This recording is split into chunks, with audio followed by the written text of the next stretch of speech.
তোমরা যদি আমাকে বলো যে তোমাদের যে মানে স্কুল বা তোমাদের যেখানে পড়ো সেখানে কি চলছে সেটার রিলেটেড যদি পরীক্ষা নিতে হয় বা সেটা রিলেটেড যদি পড়তে হয় তাহলে আমি সেটাও করতে পারি।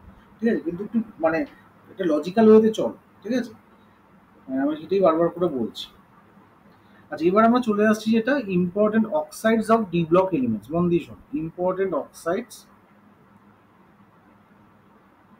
Of D block elements. ঠিক আছে? আমরা ডি ব্লক এলিমেন্ট সম্বন্ধে তার প্রপার্টিসগুলো জেনেছিলাম, তার সাইজ, তার আয়নেশন এনার্জি, তার কম্পাউন্ড ফর্মেশন, তার অ্যালয় ফর্মেশন নেচার, তার ইজিরো ভ্যালু, তারপর হচ্ছে তার কালার ফর্মিং রিজন কি, তার ম্যাগনেটিক প্রপার্টি রিজন কি, তার ক্যাটালিটিক প্রপার্টি রিজন কি, এগুলো আমরা আগের দিন জেনেছিলাম। ম্যাক্সিমাম ক্ষেত্রেই আমাদের এক্সপ্লেনেশন হয় on with the basis of তার কনফিগারেশন, ডি ব্লক এলিমেন্টস, এই সরি আনপেয়ার্ড ইলেকট্রন, অ্যাটসেট্রা। ঠিক আছে? ইনকমপ্লিট ডি থাকলে সেটাকে আমরা ট্রানজিশন এলিমেন্ট বলি, ইনকমপ্লিট ডি থাকলে সেটা কালার্ড হয়, কমপ্লিট ডি থাকলে সেটা ডায়াম্যাগনেটিক হয়, কমপ্লিট ডি থাকলে সেটা কালারলেস হয়। এই কনসেপ্টগুলো আমরা আগে শিখে এসেছি। তো আজকে আমরা কিছু কিছু পয়েন্টস বলবো যেগুলো জয়েন্টের ক্ষেত্রে খুব ইম্পর্টেন্ট। সেটা হচ্ছে important oxides of D block. এগুলো এনসিআরটিতে মানে স্ক্যাটার্ড আছে, তো সেগুলোকে একটু সাজানো হয়েছে। তো ফার্স্ট পয়েন্ট হচ্ছে যেরকম ধরো বলছে all the three D elements,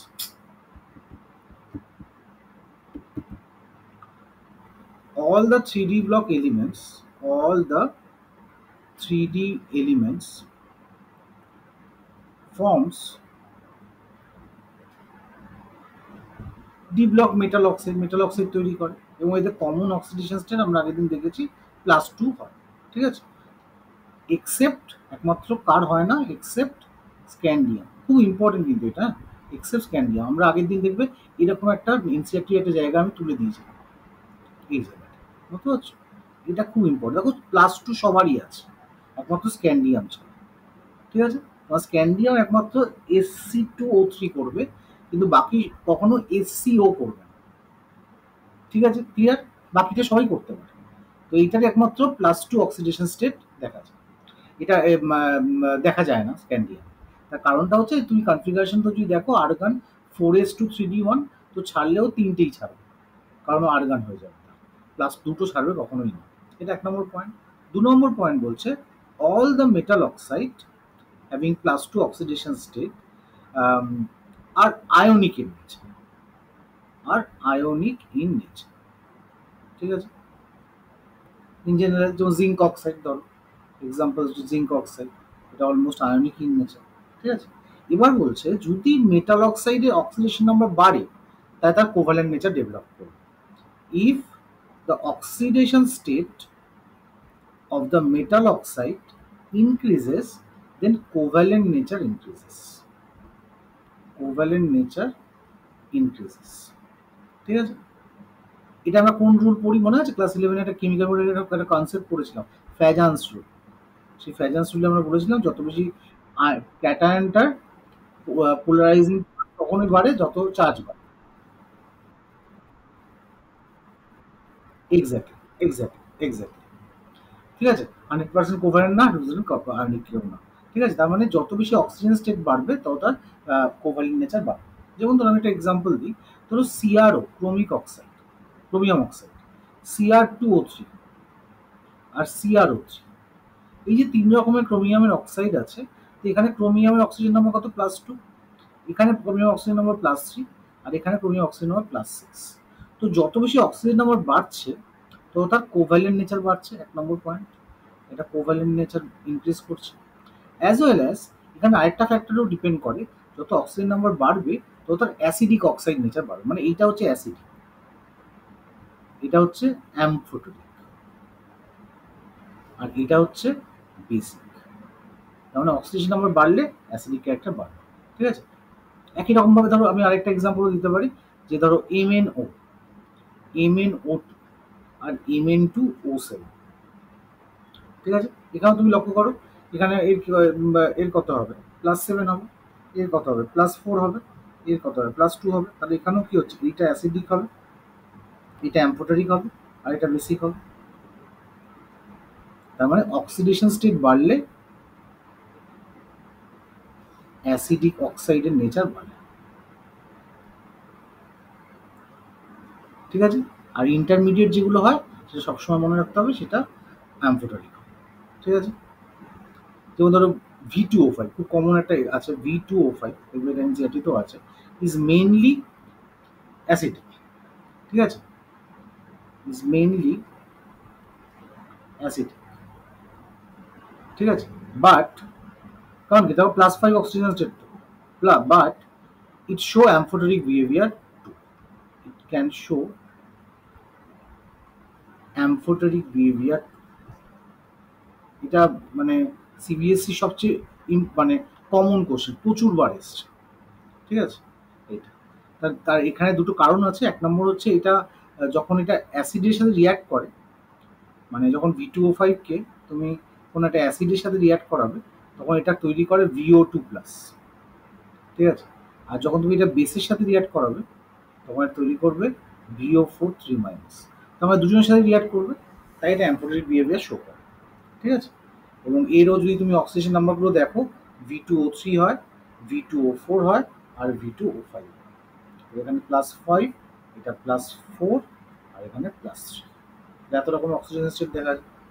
ঠিক আছে? তাই টেকনিক্যালি অক্সিজেন স্টেট অনুযায়ী তোমার মনেই হতে পারে স্যার এটা অ্যাসিডিক, কিন্তু V2O5 বোথ অ্যাসিড বেস দুজনের সাথে রিয়াক্ট করে। ঠিক আছে? এইগুলো হচ্ছে just metallic oxide of the transition মেটালের কিছু প্রপার্টি, এটা একটু মাথায় রাখতে হবে। এছাড়া আর খুব একটা কিছু নেই।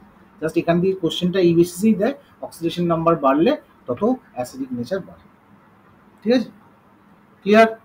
এবার তাহলে আমি KMNO4 যাই, কত ডাউট থাকলে বলো।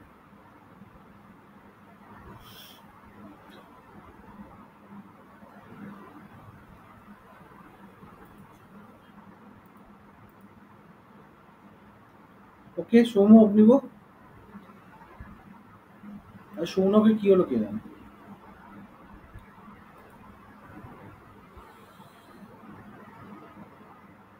আচ্ছা, তাহলে আমরা চলে আসছি নেক্সট KMNO4 এর প্রিপারেশন। KMNO4 potassium permanganate. ঠিক আছে? আমাদের KMNO4 সম্বন্ধে আমাদের কি আছে, KMNO4 আমরা জানি যে আহ, এটা প্রিপারেশন হয় হচ্ছে কোথা থেকে। KMNO4 দেখে চলে যাবে পার্পল কালার বা একটু ভায়োলেট কালারের সলিউশন। তো এটা আমরা প্রিপেয়ার করি, মেথড অফ প্রিপারেশন যদি আমরা বলি, মেথড, হ্যাঁ, এটা হচ্ছে যে কোনো রিডক্স টাইট্রেশনে আমরা ইউজ করি, পারম্যাঙ্গানোমেট্রি টাইট্রেশন বলছি, সেটাই আমরা আজকে এখানে বুঝবো। প্রথম কথা, মেথড অফ প্রিপারেশন কোথা থেকে তৈরি হয়, পাইরোলুসাইড বলে একটা ওর হয়, MNO, এটাকে বলে পাইরোলুসাইড। এটা দেখতে পুরো মানে কালির মতো, মানে কাঠ কয়লার যে কালো কালি হয় সেরকম টাইপের দেখতে। এটা এটা নিয়ে আমরা কাজও করেছি। তো এটাকে কি করা হয়, কেওইচ মিডিয়ামে, বেসিক কেওইচ মিডিয়ামে এটাকে এয়ারের প্রেজেন্সে অক্সিডাইজ করা হয়, বা কখনো কখনো পটাশিয়াম নাইট্রেট দিয়েও অক্সিডেশন করা হয়। অক্সিডেশন করলে কি হবে, এটা K2MnO4 তৈরি করে। এই K2MnO4টা basically dark green colour, dark green colour. ঠিক আছে? এবার এই K2MnO4 যেটা হলো, এবার এইটাকে তিন রকম ভাবে তুমি KMnO4 করতে পারো। অ্যাসিডিক মিডিয়ামে অ্যাসিডের সাথে রিয়াক্ট করলে এটা ডিসপ্রপোর্শনেট করে KMnO4 করে, সঙ্গে MnO2 আবার যেটা তৈরি হয়। যদি তুমি এটা ইলেকট্রোলিসিস করো, সেখান থেকে তুমি KMnO4 পাবে, বা এটাকে যদি ফার্দার আরো অক্সিডাইজ করো, ঠিক আছে, ওজোন দিয়ে, তাহলেও তুমি KMnO4 পাবে। তো দেখো লজিক্যালি তুমি বুঝতেই পারছো যে এখানে অক্সিজেন নাম্বার কত ছিল, +4, এখানে অক্সিজেন নাম্বার কত, +6, আর এখানে অক্সিজেন নাম্বার এদের KMnO4 এর +7। ঠিক আছে? ওকে, তাহলে এইরকম ভাবে আমরা করতে পারি।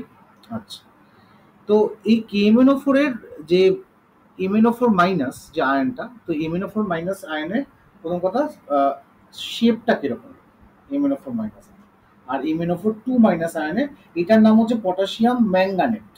নামগুলো মাথায় রাখবে, এটার নাম হচ্ছে পটাশিয়াম ম্যাঙ্গানেট, আর এটা হচ্ছে পটাশিয়াম পারম্যাঙ্গানেট, পটাশিয়াম পারম্যাঙ্গানেট। ঠিক আছে? আমি একটু এনসিআরটিতে তুলে দিচ্ছি, তাহলে তোমাদের বুঝতে সুবিধা হবে। Just a minute. ইনঅর্গানিক এনসিআরটির বাইরে আসবে না, যে তোমার যেই হোক আর নিট হোক।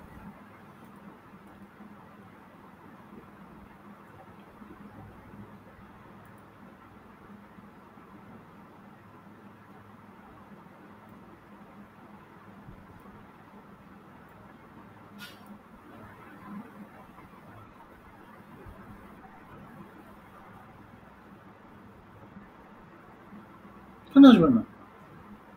হ্যাঁ, শর্ট টাইম মানে কি, ওখানে তোমার এক্সপ্লেন হোয়াই টাইপের কোশ্চেন আসবে, এই ইকুয়েশন দিয়ে কোশ্চেন আসছে, আছে তো সিলেবাস এটা।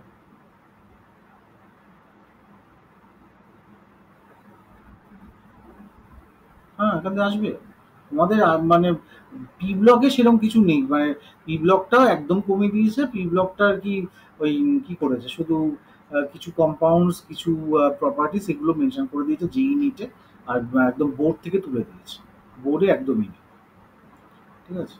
আচ্ছা, যেটা বলছিলাম সেটা হচ্ছে এই যে এটা,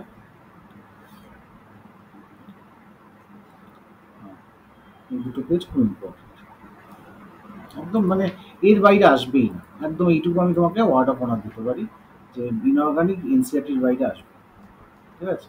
বাট এনসিআরটিটা পড়তে একটু বিরক্ত লাগে বলে আমি এটাকে একটু সহজ করে, মানে ওই পেজে কি কি জিনিস পড়তে হবে সেটা আমি একটু বলে দিচ্ছি, এই জন্য পেজটাকে আমি হাইলাইট করে দিচ্ছি। ঠিক আছে।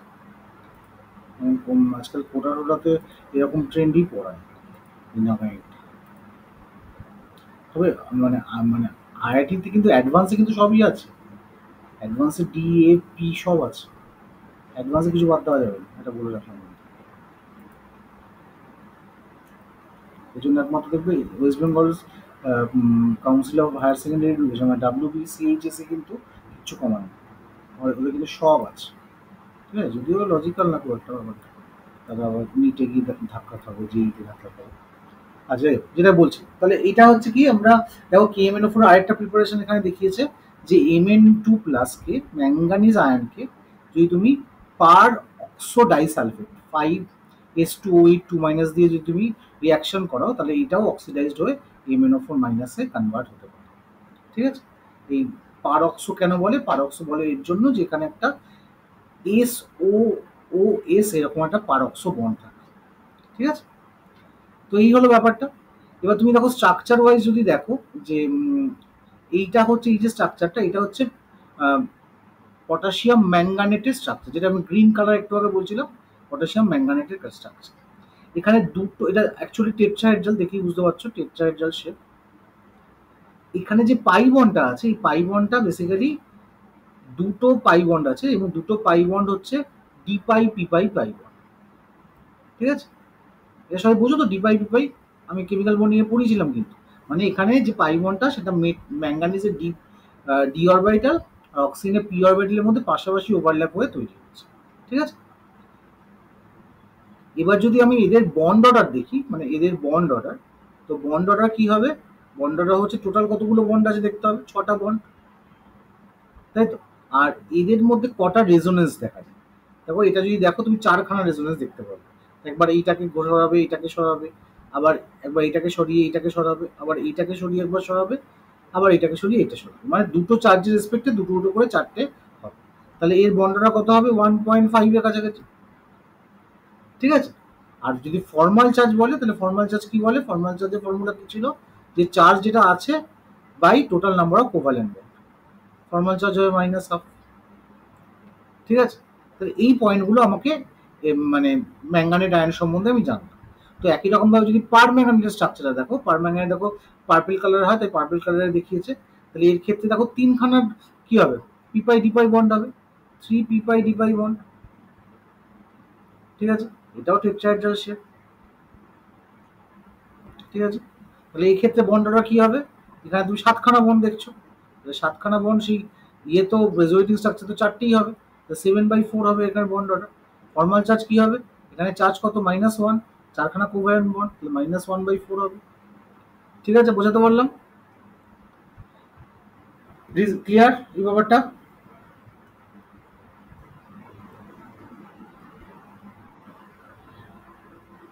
আচ্ছা, এবার এই যে কালারটা, এই কালারটার রিজন কি, এই যে কালার হয় এটা গ্রিন কালার বা এটা পার্পল কালার হয়, মনে রাখবে এই যে কালার দুটোর রিজন কিন্তু কখনোই ডিডি ট্রানজিশন না। ঠিক আছে। মনে রাখবে, the green and purple colour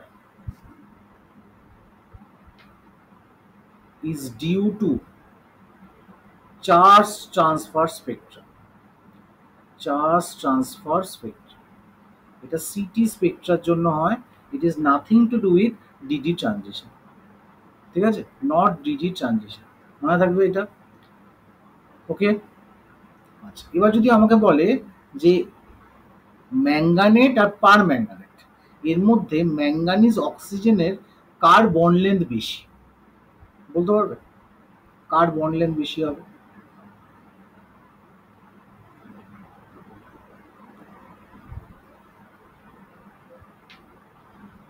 এই কোশ্চেনগুলো জয়িতে দেয়।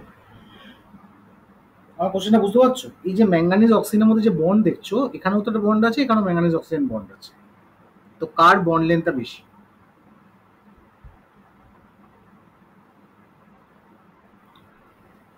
বলছি এই ম্যাঙ্গানেট আর পার ম্যাঙ্গানেট, এই যে দুটো স্ট্রাকচার দেখলাম, তো এই দুটো স্ট্রাকচারে ধরো তোমার জিজ্ঞেস করলো মানে whose bond length is more, MnO bond length কার বেশি, ম্যাঙ্গানেটের না পার ম্যাঙ্গানেট?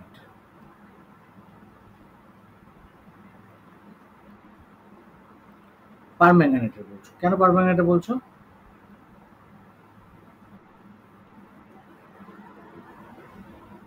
আচ্ছা আমাকে বলো,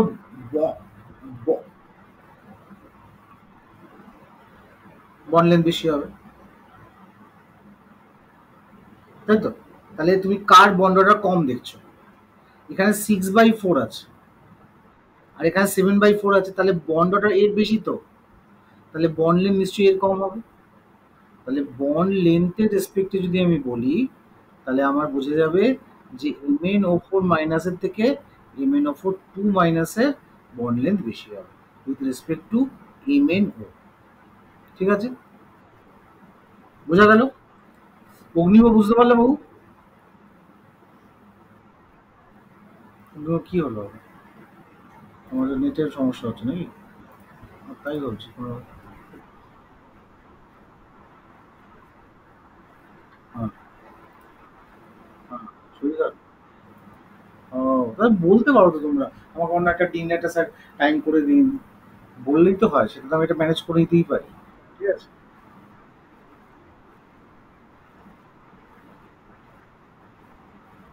হ্যাঁ, হুম, হুম।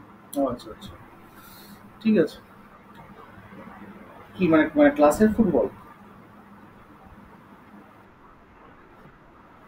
হ্যাঁ, আচ্ছা। মানে ইন্টার ক্লাস?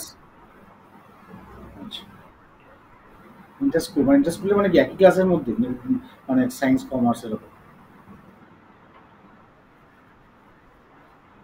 ও, ইন্টার স্কুল মানে অন্য স্কুলের সাথে, আচ্ছা আচ্ছা আচ্ছা।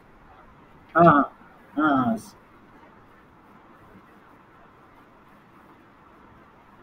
ও আচ্ছা আচ্ছা আচ্ছা আচ্ছা আচ্ছা আচ্ছা আচ্ছা আচ্ছা।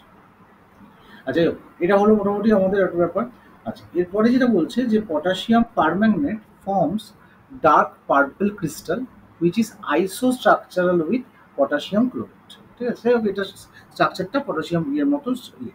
ঠিক আছে, এবার তুমি যদি দ্য বলছে the salt is very soluble in water and when heated it decompose at 513 kelvin temperature, মানে KMnO4 কে যদি তুমি হিট করো, এর ক্রিস্টালটা ব্রেক হয়ে K2MnO4 আর MnO2 তৈরি হয়। ঠিক আছে, একদম সিম্পল যা আছে এই কটাই হচ্ছে বলেছে। ঠিক আছে, এটাকে বলে থার্মাল ডিকম্পোজিশন। যে সিম্পল তুমি এটা কি করলে, যদি আমাকে বলে যে KMnO4 কে আমি থার্মাল ডিকম্পোজিশন করলে কি পাবো, তাহলে পাবো হচ্ছে অক্সিজেন পাবো, আর সঙ্গে পটাশিয়াম ম্যাঙ্গানেট পাবো আর ম্যাঙ্গানিজ ডাইঅক্সাইড পাবো। ঠিক আছে, এবার যদি আমাকে বলে যে এই এই MnO4 মাইনাস যেটা আছে, MnO4 মাইনাসকে, এটা কি অক্সিডাইজিং এজেন্ট? এই অক্সিডাইজিং এজেন্ট যখনই কাউকে অক্সিডাইজ করবে, তখন ওটা কিসে কনভার্ট হয়?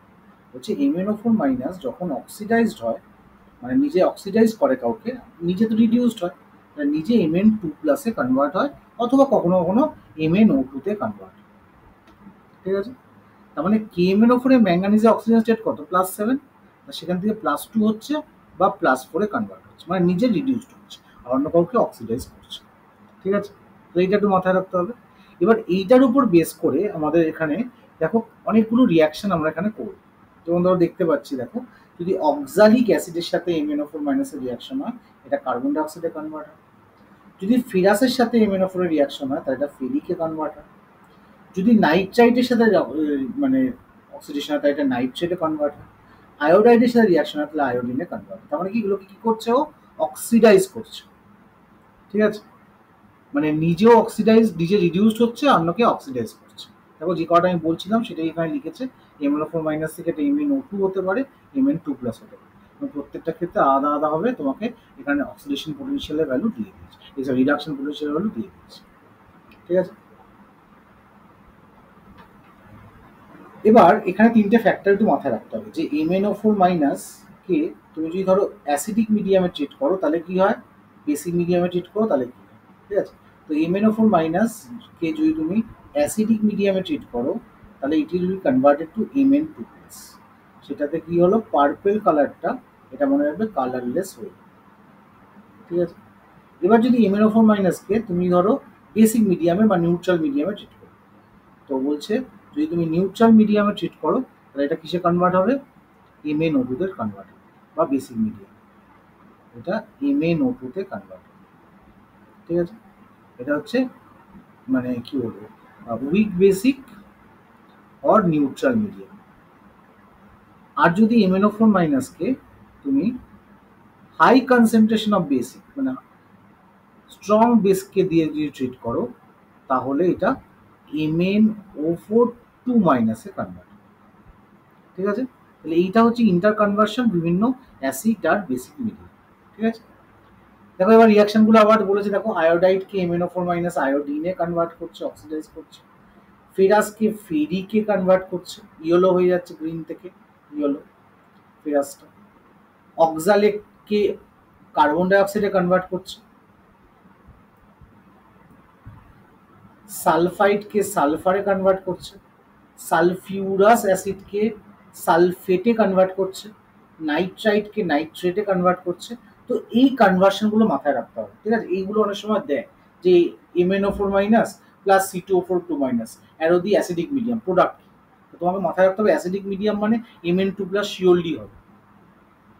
শুধু এই ডান দিকে যেগুলো মাথায় অ্যারো দিয়েছি সেটা আমাকে মানে প্রোডাক্টটা মাথায় রাখতে হবে, ঠিক আছে? এবার তুমি লক্ষ্য করো নিউট্রাল বা ওই মানে উইকলি অ্যালকালাইন মিডিয়াম একটু আগে আমি বলেছি কি কি কি তৈরি হবে, MnO2 তৈরি হবে। দেখো একটু আগে বলেছি MnO2 তৈরি হবে, এই যে উইকলি অ্যালকালাইন মিডিয়াম।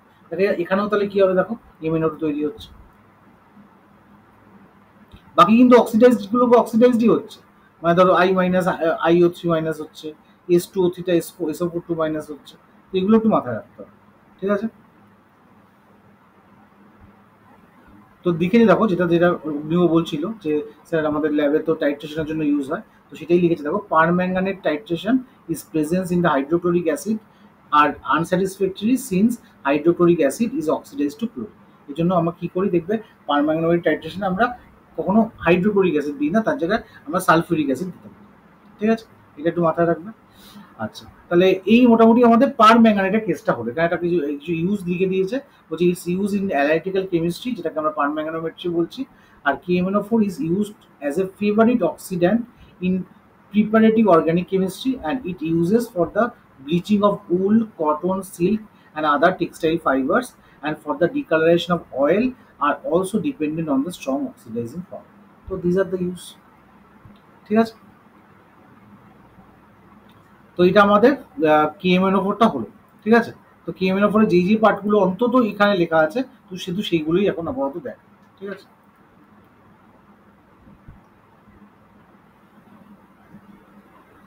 আচ্ছা, হ্যাঁ তাহলে অব্দি আমার শরীর খারাপ তো চলে গেছে, ঠিক আছে? অন্তত আমরা ডিএ ব্লকটা তো আজকে করি, কিছু তো আমাকে এগোতে তো হবে, বেশি তো বিলম্ব করলে তো প্রতিদিন পিছিয়ে যাবো। আর তোমরা যদি কোনোদিনও যদি স্কুলে না যাও আমাকে একটু বলবে, তাহলে আমি সকালের দিকে একটা ক্লাস নিয়ে নেবো, ঠিক আছে? আর অন্তত অফিস যাওয়ার আগে।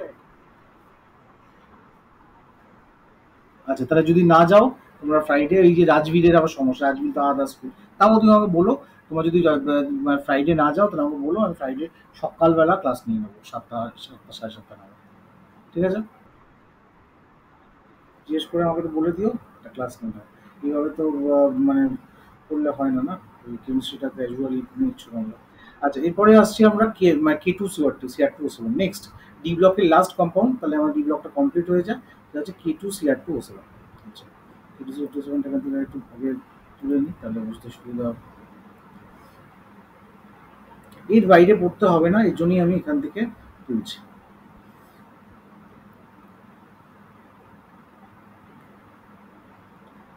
একটু বোরিং লাগে, কিছু করার নেই এই পার্টটা, কিন্তু এখান থেকে কিন্তু কোশ্চেন আসবেই, ইভেন বোর্ডেও আসবে, ইয়েতেও আসবে।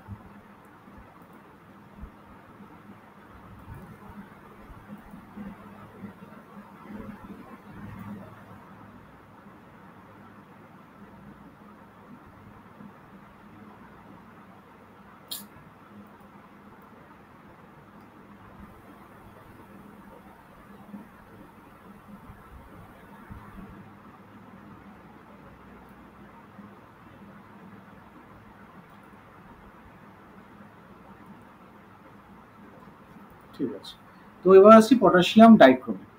তো কেএমএনও4 এর মতো পটাশিয়াম ডাইক্রোমেট তোমরা ল্যাবে দেখেছো, যেটা হচ্ছে অরেঞ্জ কালারের হয় কিছুটা। ঠিক আছে, তো ফার্স্ট অফ অল আমরা পটাশিয়াম ডাইক্রোমেটকে কি করে তৈরি করি। তো পটাশিয়াম ডাইক্রোমেট তৈরি হয় একটা ওর থেকে, সেই ওরটার নাম হচ্ছে ক্রোমাইট ওর।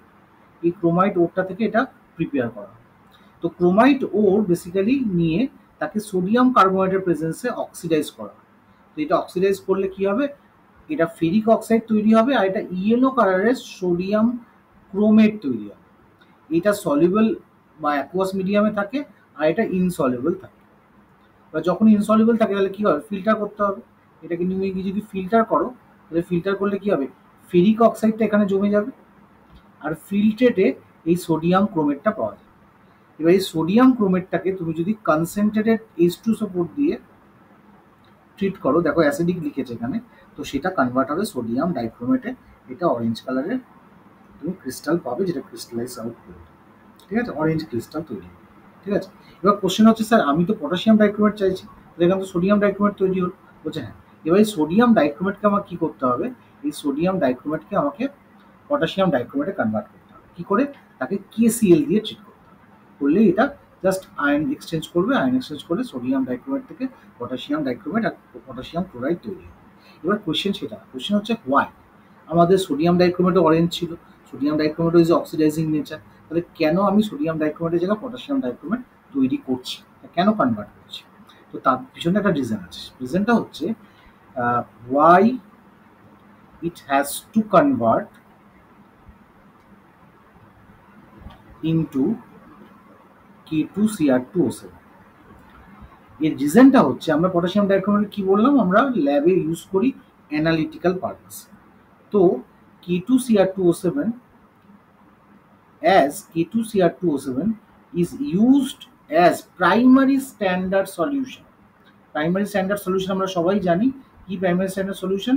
এটা একবার কনসেন্ট্রেশন যদি তৈরি করে নাও, এর কনসেন্ট্রেশন যেভাবে চেঞ্জ হয় না, এইটাকে এর কনসেন্ট্রেশন নোন ধরে অন্যের কনসেন্ট্রেশন বের করা যায়। তো এর জন্য এটাকে আমরা প্রাইমারি সলিউশন বলি। এবার কোশ্চেনটা হচ্ছে তাহলে সোডিয়াম ডাইক্রোমেট কেন ইউজ করা যাবে না। তো তার রিজনটা হচ্ছে sodium dichromate, but sodium dichromate is highly hygroscopic in nature, hygroscopic in nature। তো হাইগ্রোস্কোপিক জিনিসটা তোমরা জানো কি করে, এরা বাইরে থেকে ময়েশ্চারকে অ্যাবজর্ব করে। ঠিক আছে, তাহলে যদি ময়েশ্চার অ্যাবজর্ব করে তাহলে তুমি এক্স্যাক্ট ওয়েট সোডিয়াম ডাইক্রোমেটে পাবে না, তো সেটা অ্যানালিটিক্যাল কেমিস্ট্রিতে ক্যালকুলেশনে অ্যাফেক্ট করবে। তাই সোডিয়াম ডাইক্রোমেটকে আমরা K2Cr2O7 এ কনভার্ট করি। K2Cr2O7 হাইগ্রোস্কোপিক না। ক্লিয়ার কেন আমরা কনভার্ট করি সোডিয়াম ডাইক্রোমেটকে পটাশিয়াম ডাইক্রোমেটে। ঠিক আছে, এবার হচ্ছে কি, এবার এই যে সোডিয়াম ডাইক্রোমেট থেকে আমাদের পটাশিয়াম ডাইক্রোমেট তৈরি হলো, তাহলে এখানে দু রকমের আমরা কম্পাউন্ড পেলাম, একটা হচ্ছে ক্রোমেট পেলাম, একটা ডাইক্রোমেট পেলাম। তো ক্রোমেট কোনটা, এটা হচ্ছে ক্রোমেট। বেসিক্যালি এর আসল স্ট্রাকচারটা আমি আঁকছি, এখানে এখানে রেজোনেন্স ফর্মটা দিয়েছে, আসল অ্যাকচুয়াল স্ট্রাকচারটা হচ্ছে CrO4 2-, তাহলে এখানে দুটো ডাবল বন্ড থাকে, এটা রেজোনেটিং ফর্মটা দিয়েছে। তাহলে এখানে দেখতে পাচ্ছ দুটো ডবল বন্ড, মানে এটা দুটো পিপাই ডিপাই বন্ড। ঠিক আছে, আর এখানে Cr অক্সিজেনের যে বন্ড অর্ডার সেটা কত, 6/4, দ্যাট ইজ 1.5। ঠিক আছে, একই রকমভাবে ডাইক্রোমেটের স্ট্রাকচারটা কিরকম, Cr এখানে O এখানে Cr, দুটো করে ডাবল বন্ড দুটো জায়গায়, আর এখানে একটা করে O-। এটা হচ্ছে এক্স্যাক্ট স্ট্রাকচার। ঠিক আছে, এটাও টেট্রাহেড্রাল, দুখানা টেট্রাহেড্রাল ইউনিটের মতো। বাট এখানে যেটা কোয়েশ্চেন আসে, এই সিআরও এর বন্ড লেন্থ দিয়ে কোয়েশ্চেন আসে। মনে রাখবে এইটার যে বন্ড লেন্থ দেখতে পাচ্ছ 179 পিকোমিটার, আর এইটার যে বন্ড লেন্থ 163 পিকোমিটার। ঠিক আছে?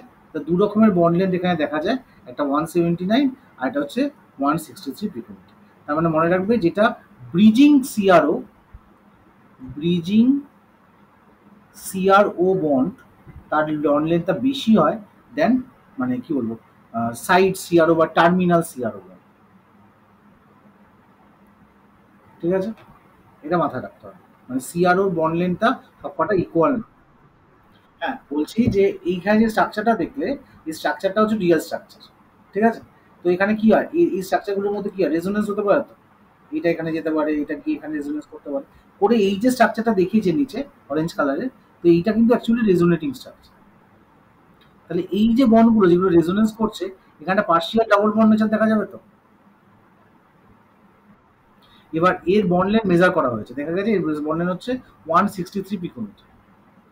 আর এই ব্রিজিং বন্ড লেন্থটাও মেজার করা হয়েছে, এটা দেখা যাচ্ছে 179 পিকোমিটার। তো ব্রিজিং বন্ড লেন্থটা দেখো বেশি হয় দেন টার্মিনাল বন্ড লেন্থ, বন্ড লেন্থের রেসপেক্টে। ঠিক আছে? এবার প্রশ্ন হচ্ছে কেন এরকম হয়। তো এই রিজনটা হচ্ছে যেহেতু এটা রেজোনেন্স আর পার্শিয়াল ডাবল বন্ড হয়, আর এই ব্রিজিং এ তো রেজোনেন্স আসছে না, তো তাই ওর ক্ষেত্রে কোনো রকম অসুবিধা হয় না।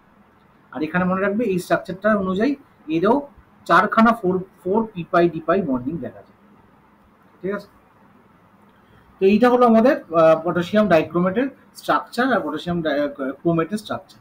ক্রোমেট ইয়েলো, দেখো ইয়েলো করা আছে, আর ডাইক্রোমেট হচ্ছে অরেঞ্জ। ঠিক আছে? আচ্ছা, এবার হচ্ছে এরও যে হিটিং এফেক্ট বা কিছু, প্রথমত হচ্ছে কি, ডাইক্রোম একে যদি তুমি হিট করো, তাহলে হিট করলে কি হবে, Cr2O7 K2Cr2O7 এটা ভেঙে ক্রোমিক অক্সাইড তৈরি করে আর অক্সিজেন তৈরি করে। ঠিক আছে? তার মানে K2Cr2O7, if it is heated it form K2Cr O4, Cr2O3 হয় আর অক্সিজেন ডিভাইড করে, ওখানেও যেরকম হয়েছে। ঠিক আছে? তো এটা কি স্ট্রং অক্সিডাইজিং এজেন্ট।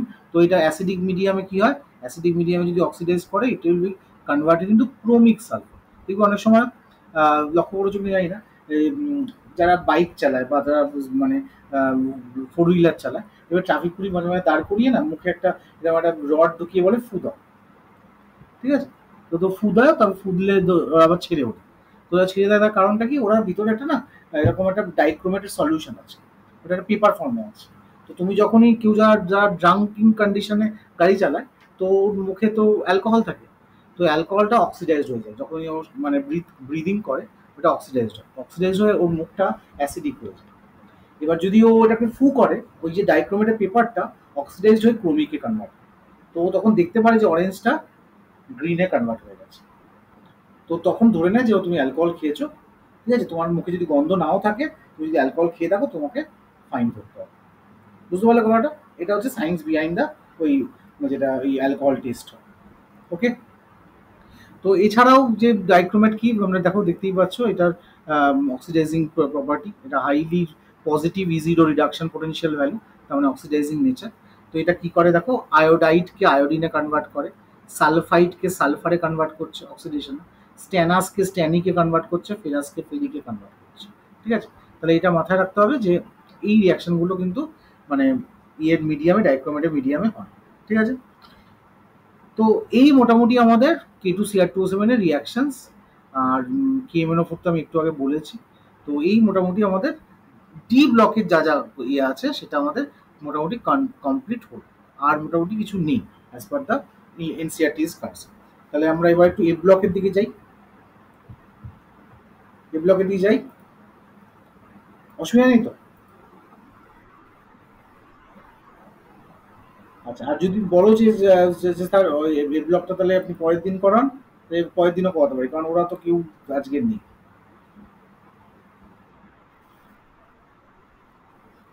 ঠিক আছে, সেটা শোনো, সবই ঠিক আছে, একটু একটু যে জিনিসগুলো করালাম, এই যে ডি ব্লকটা করালাম, আমি দেখবি আগের দিনে ডি ব্লকের একটা ডিপিপি দিয়েছিলাম। ঠিক আছে? তো সেই ডিপিপিটা কিন্তু সলভ করো। আর দেখো, স্কুলে যাচ্ছ, স্কুলে খেলাধুলা করছো, ঠিক আছে, কিন্তু না, স্কুলটা মাঝে মাঝে চেষ্টা করো অফ করতে, যেদিন দরকার নেই স্কুল অফ করো। আর একটু নিজের টাইমটাকে ম্যানেজ করে যত তাড়াতাড়ি টুয়েলভটা কমপ্লিট করা যায়, ইলেভেনটা কিন্তু আবার পড়তে হবে। তো এই কনসেপচুয়াল নিয়ে একটু এগো। না হলে কিন্তু ফট করে এই যে দেখবে, আর এই পুজোটা হয়ে গেলেই ডিসেম্বরের পরে জানুয়ারিতেই তোমার যেই চলে আসবে, ঠিক আছে? তো তখন তুমি দেখবে যে তোমার দুদিকে তুমি শিরে সংক্রান্তি, মানে তুমি বোর্ডের টেস্টের দিকে তাকাবে, নাকি তুমি এর দিকে তাকাবে, তোমার একটা অপশন এমনিতেই চলে যাবে। তাই এখন থেকে বোর্ডটাকে যদি তুমি মোটামুটি পুজোর এই অক্টোবর নভেম্বর শেষ করে দিতে পারো না, তো তুমি অন্তত ডিসেম্বরটা পুরো পাবে একবার একটু ইলেভেনটাকে রিক্যাপ করার জন্য। তো এরকম একটা প্ল্যান করে এগো, স্কুলে গেলেও স্কুলে গিয়ে একটু কোশ্চেন পেপার সলভ করো, পুরোনো টাইপগুলোকে একটু একটু করে দেখো, তাহলেই কিন্তু হবে, ঠিক আছে? তার জন্য যদি দরকার হয় যে স্যার যদি বলা হয় স্যার আপনি কিছু কোশ্চেন আমাকে পাঠিয়ে দিন, আমি গ্রুপে পাঠিয়ে দেবো, কোনো অসুবিধা নেই। কিন্তু করো, বা তোমার তো তুমি তো অ্যালেনে যাচ্ছ, তো অ্যালেনে তো কোশ্চেন পেপারে তোমাদের মেটেরিয়াল দেয়, তো ওগুলো পিছনে বসে বসে সলভ করো, কোনো অসুবিধা নেই। খুব টাফে যেও না, প্রথমেই খুব অ্যাডভান্সের জিনিস দেখো না।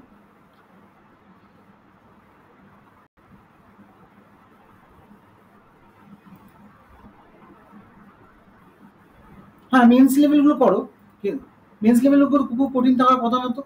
আমি আইআইটির কথা বলছি না, আইআইটি কিন্তু খুবই টাফ হয়, ঠিক আছে? তো আইআইটি আমি বাদ দিচ্ছি।